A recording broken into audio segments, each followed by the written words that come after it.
Hello students, very good morning to all of you. So आज के session में lecture number 9 में हम कुछ इंपॉर्टेंट न्यूमेरिकल्स के बारे में सॉल्व करने वाले हैं which is based on the relative lowering of vapour pressure. Right, अब आपको पता होना चाहिए relative lowering of vapour pressure के बेसिस पे हमने कुछ फॉर्मूलेज डिराइव किए थे, करेक्ट है, जिसमें आपका एक फॉर्मूला हमने डिराइव किया था ये वाला, that was P01 minus P upon P01 which is equals to W2 upon M2 into M1 upon W1, correct है। तो ये वाला फॉर्मूला हमने डिराइव किया था और इस फॉर्मूले के बेसिस पे आज हम क्या करने वाले हैं, कुछ न्यूमेरिकल्स उसके बेसिस पे सॉल्व करेंगे। बट इसको सॉल्व करने का तरीका मैं आपको बता दूं, आपकी स्क्रीन पे एक क्वेश्चन आप देख पा रहे हो, इस क्वेश्चन को मैंने यहां पे लिखा हुआ है बिकॉज न्यूमेरिकल बहुत लेंथी जाएगा तो इसको सॉल्व करने में भी टाइम लगेगा और ज्यादा जगह कंज्यूम करेगा, ठीक है। So what you have to do is, question आपके स्क्रीन पे आप देख पा रहे हो, क्वेश्चन ध्यान से देखो, पढ़ो and try to get some given data, correct है। जब आप कोई भी न्यूमेरिकल सॉल्व करते हो तो सबसे पहले उस क्वेश्चन में से गिवन डेटा निकालने का ट्राई करो। एटलीस्ट अगर आपको एक आध दो गिवन डेटा मिल भी गया तो आपको समझ में आना चाहिए आपको क्वेश्चंस किस तरीके से सॉल्व करना होता है। फिर उसके बाद अगर आपको नहीं आ रहा तो वीडियो को प्ले करो और उसके बाद आगे का मेथड ध्यान से देखना, ठीक है। सो विदाउट वेस्टिंग टाइम फटाफट में एक बार क्वेश्चन रीड कर लेता हूं और उसके बाद साइमल्टेनियसली मैं आपको यहां पे एक एक गिवन डेटा निकाल के बताता हूं, ठीक है। चलो, तो सबसे पहले क्वेश्चन में ध्यान से, अच्छा एक गलती आप लोग ये करते हो, क्वेश्चन देख के उसको निग्लेक्ट मत किया करो कि ठीक है कि क्वेश्चन इतना लंबा चौड़ा दिया हुआ तो इसका आंसर तो बिल्कुल आने वाला है नहीं। अगर आप सोच ही ऐसे रख रहे हो तो बेटा न्यूमेरिकल्स कभी आप लोग सेक्शन 1 में सॉल्व नहीं कर पाओगे, क्लियर। एंड सेक्शन 1 की अगर आप बात करो तो न्यूमेरिकल्स आपके क्वेश्चंस में पूछे जाते हैं, ठीक है, तो इसको भी उतना ही इंपॉर्टेंस दिया करो, ठीक है। चलो तो क्वेश्चन की शुरुआत करते हैं। आप देखो क्वेश्चन में क्या बोला हुआ है, the vapour pressure of a solution, किसका दिया हुआ है, वेपर प्रेशर ऑफ सॉल्यूशन, ठीक है। तो यहां पे मैंने लिख दिया गिवन डेटा में सबसे पहले फर्स्ट वन मैंने शॉर्ट में लिखा हुआ है vapour pressure of solution, clear. चलो, वेपर प्रेशर ऑफ सॉल्यूशन का मैंने सिंबल क्या बताया था, दैट वाज P, करेक्ट है ना। वेपर प्रेशर ऑफ सॉल्यूशन क्या सिंबल बन जाएगा, P। अब मुझे बताओ कितना दिया हुआ है, solution containing this much KG of solute. अब बहुत सारे बच्चे क्या करेंगे, ये वाला वैल्यू यहां पे सीधा सीधा पुट अप करके आते हैं। बेटा वेपर प्रेशर का यूनिट कभी भी केजी में होगा क्या, नहीं, तो ये वाला वैल्यू यहां पे पुट करने की जरूरत नहीं है। क्वेश्चन ध्यान से पढ़ लो पहले, ठीक है। Sorry, the vapor pressure of solution containing 13 into 10 raised to minus 3 kg of solute in 0.1 kg of water at 298 Kelvin is 27.371 mmHg, clear, समझ में आ गया। जब आपने इतना अमाउंट ऑफ सॉल्यूट, इतने अमाउंट ऑफ सॉल्वेंट में जब आपने डाला तो उसका वेपर प्रेशर मुझे कितना मिला, 27.371 mmHg। तो इसका वैल्यू बनेगा 27.371 mmHg। यहां तक समझ में आ गया, ठीक है। तो क्वेश्चन ध्यान से समझो, क्वेश्चन में क्या क्या चीजें हमारे पास दी हुई है। अब मुझे बताओ यहां तक पहुंचने से पहले हमारे पास क्वेश्चन में और दो चीजें मेरे पास दी थी, देखो ध्यान से, 13 into 10 raised to minus 3 kg of a solute, जहां पे आपका यूनिट केजी के फॉर्म में दिया हुआ है, इसका मतलब स्टूडेंट्स ये क्या बन जाएगा, दैट विल बी अ मास। क्या बन जाएगा, मास। तो यहां पे आ जाएगा मास ऑफ अ सॉल्यूट। अब सॉल्यूट कौन सा है, मुझे कुछ दिया हुआ है क्या, सॉल्यूट क्या है, शुगर है, ग्लूकोज है, कुछ और है, कुछ यहां पे मेरे पास दिया हुआ नहीं है, तो नहीं दिया हुआ है तो उसके आगे कुछ लिखने की जरूरत नहीं है, simply write it as mass of a solute. चलो, मास का सिंबल क्या बताया था मैंने, W, सॉल्यूट बोला मतलब क्या हो जाएगा, 2, तो W2 इज इक्वल्स टू, फटाफट बताना वैल्यू कितना दिया हुआ है, 13 into 10 raised to minus 3 kg, 13 into 10 raised to minus 3 kg, clear, समझ में आ गया। चलो आगे बढ़ते हैं, ऑफ अ सॉल्यूट इन, बराबर मतलब अब इसको डिसॉल्व किया गया है, ठीक है। डिसॉल्व किसमें किया हुआ है, 0.1 kg ऑफ वाटर। तो मुझे बताओ जिसमें डिसॉल्व करते हो उसको आप लोग क्या कहोगे, दैट इज अ सॉल्वेंट। तो यहां भी इस बार मेरे पास दिया हुआ है mass of a solvent, but clearly मुझे यहां पे बोला हुआ है ना कि सॉल्वेंट कौन है, यहां पे वाटर है, तो ब्रैकेट में यहां पे लिख देने का H2O, ये हमारा सॉल्वेंट सॉल्वेंट होगा। ठीक है, चलो मास का सिंबल क्या बताया था मैंने, W। इस बार सॉल्वेंट दिया हुआ है तो नीचे आ जाएगा 1। क्लियर, समझ में आ गया। चलो कितना दिया हुआ है, 0.1 kg। ठीक है, कन्वर्जन करने की बिल्कुल जरूरत नहीं, बिकॉज यहां पे भी kg के फॉर्म में, तो यहां पे भी आपका kg के फॉर्म में दिया हुआ है। अच्छा मुझे एक बात बताना, इस बार मुझे पता ना सॉल्वेंट कौन है, सॉल्वेंट कौन है यहाँ पे, H2O। तो इसका मतलब मैं यहां पे मोलार मास निकाल सकता हूं, ऑफ कोर्स निकाल सकता है। तो यहां पे आ जाएगा मोलार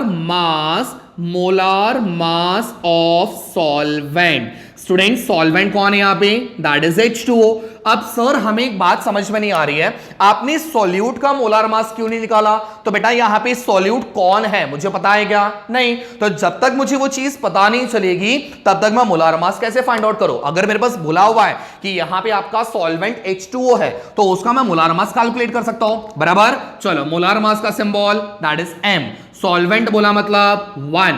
क्लियर, तो M1 की वैल्यू हमें फाइंड आउट करनी है। कैसे निकालते हो बताया था मैंने मोलार मास, फटाफट हाइड्रोजन H2O का निकालना है ना, यहां पे रफ में करके बता रहा हूं।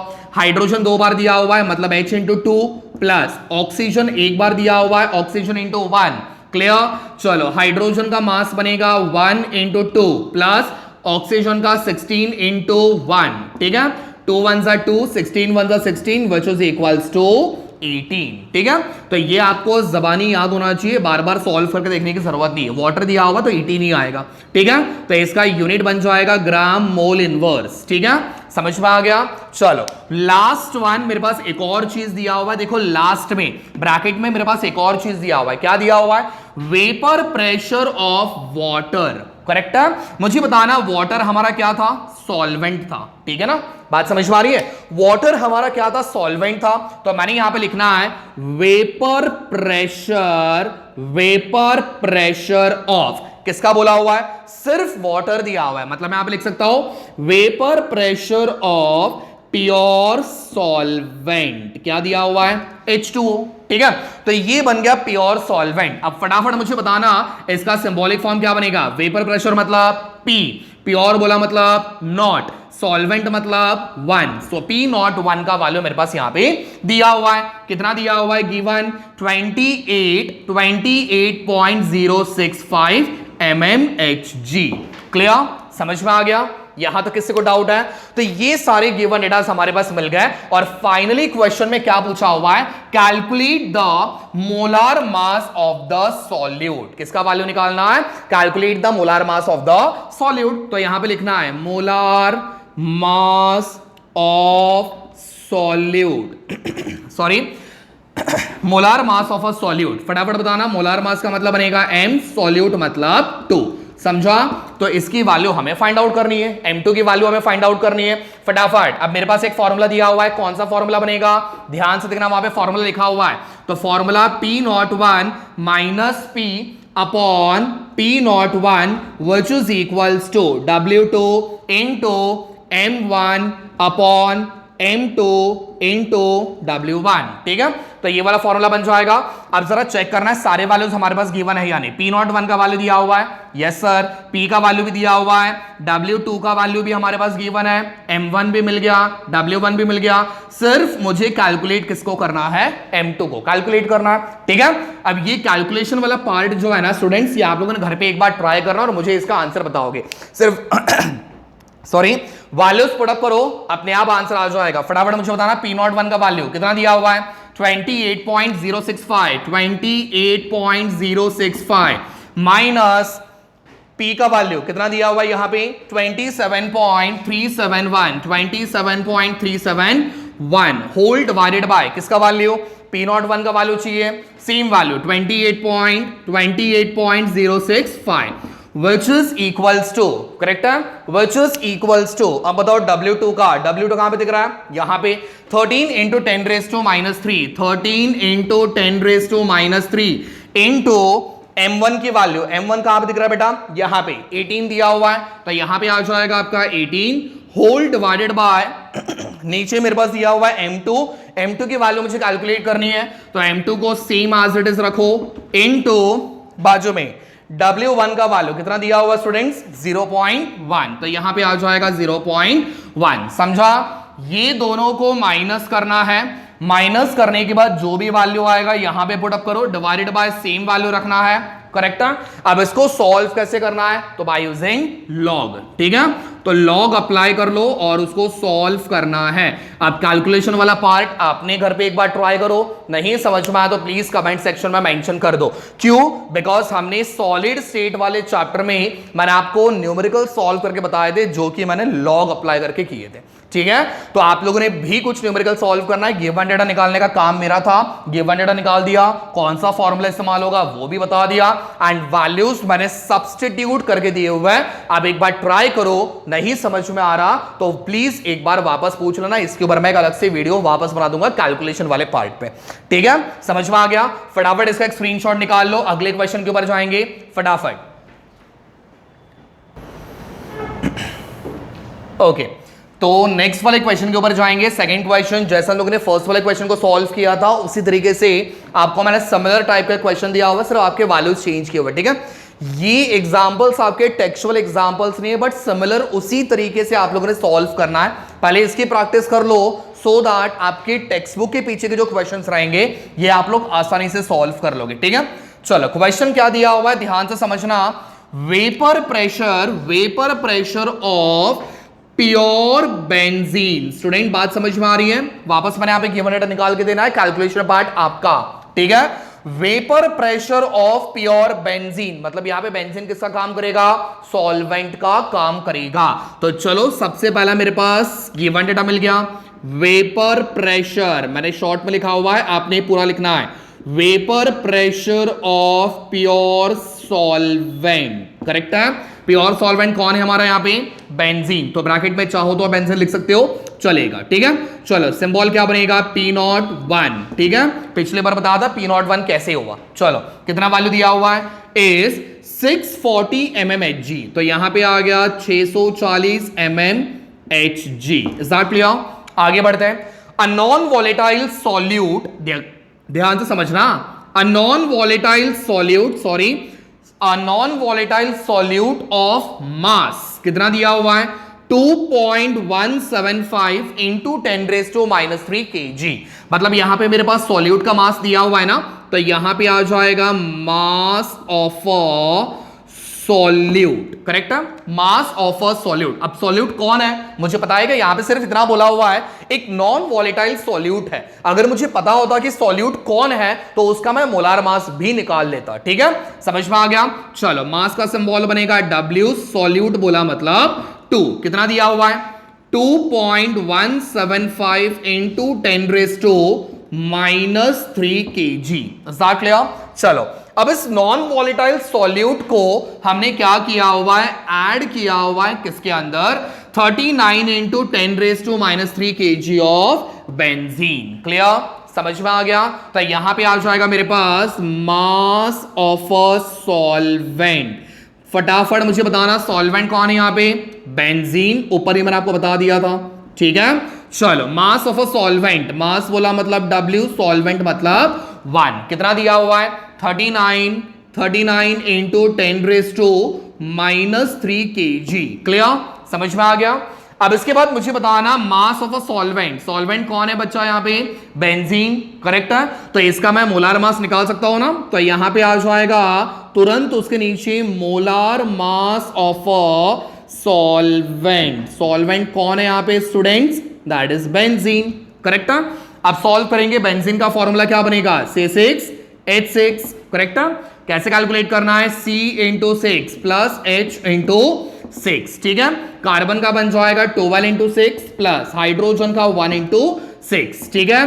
12 6 बन जाएगा मेरे पास यहाँ पे 72 plus 6 1 6 which is equals to 78। Clear? तो यहां पे आ जाएगा किसका वैल्यू? M1 का वैल्यू, ठीक है। कितना मिला मुझे? 78 ग्राम मोल इनवर्स, ठीक है। समझ में आ गया? चलो और कुछ मेरे पास यहां पे दिया हुआ है क्या? हाँ सर, एक और चीज हमारे पास दी हुई है, देखो वेपर प्रेशर ऑफ सॉल्यूशन, ठीक है। तो यहां पे एक और चीज आ गई, vapour pressure of solution, correct है। मतलब सिंबल क्या बनेगा? P। कितना दिया हुआ है? 600 mmHg, ठीक है। सो फार सारे बच्चों को समझ में आ गया। अब मुझे बताओ क्वेश्चन में क्या पूछा हुआ है, what we have to calculate, we have to calculate the molar mass of the solute, molar mass of the solute हमें कैलकुलेट करना है। सेम चीज जो हमने लास्ट वाले में कैलकुलेट किया था, मोलार मास ऑफ सॉल्यूट, ठीक है, मतलब हमें कैलकुलेट करना है M2 की वैल्यू, ठीक है, समझ में आ गया। तो सेम क्राइटेरिया फॉलो करो, सेम फॉर्मूला यहां पे आएगा P01 minus P upon P01 which is equals to W2 into M1 upon M2 into W1, ठीक है। फटाफट सारे वैल्यूज हमारे पास गिवन है। P01 का वैल्यू मेरे पास दिया हुआ है 640 माइनस P का वैल्यू मेरे पास दिया हुआ है 600, करेक्ट है, whole divided by 640 which is equals to W2 का वैल्यू मेरे पास कितना दिया हुआ है 2.175 into 10 raise to minus 3 into, ठीक है, M1 का वैल्यू मेरे पास कितना दिया हुआ है 78, तो यहां पे आ जाएगा 78 होल डिवाइडेड बाय M2 की वैल्यू तो मुझे निकालनी है, तो M2 एज इट इज रखना है, M2 इंटू W1 कहां पे चला गया, W1 का वैल्यू दिया हुआ है 39 इंटू 10 रेज टू माइनस 3, समझ में आ गया। कैलकुलेशन आपके हाथ में सौंप रहा हो, कैलकुलेशन ध्यान से सॉल्व करना, ठीक है, और इसको पहले माइनस कर लो, माइनस करने के बाद डिवाइड कर लेना और यहां पे एक सिंगल आंसर निकाल के रेडी रहो, फिर उसके बाद M2 की वैल्यू फाइंड आउट करना है और ये सॉल्व करना है बाय यूजिंग लॉग, ठीक है, समझ में आ गया। तो दो क्वेश्चंस पर आपको बता दिए, दोनों क्वेश्चंस के गिवन डेटा, फॉर्मूला और कैलकुलेशन, सब्स्टिट्यूशन पार्ट मैंने करवा के दिया हुआ, कैलकुलेशन और फाइनल रिजल्ट आपने मुझे निकाल के बताना है, ठीक है। स्टिल अगर कुछ डाउट रहेंगे, कुछ अगर नहीं समझ में आ गया रहेगा तो वीडियो के कमेंट सेक्शन में आप कमेंट करके बता दो, सर ये चीज हमें क्लियरली नहीं समझ में आई, ठीक है। तो नेक्स्ट वीडियो सेशन में हम अगले टॉपिक के बारे में डिस्कस करेंगे। Till that stay tune for the next video, thank you.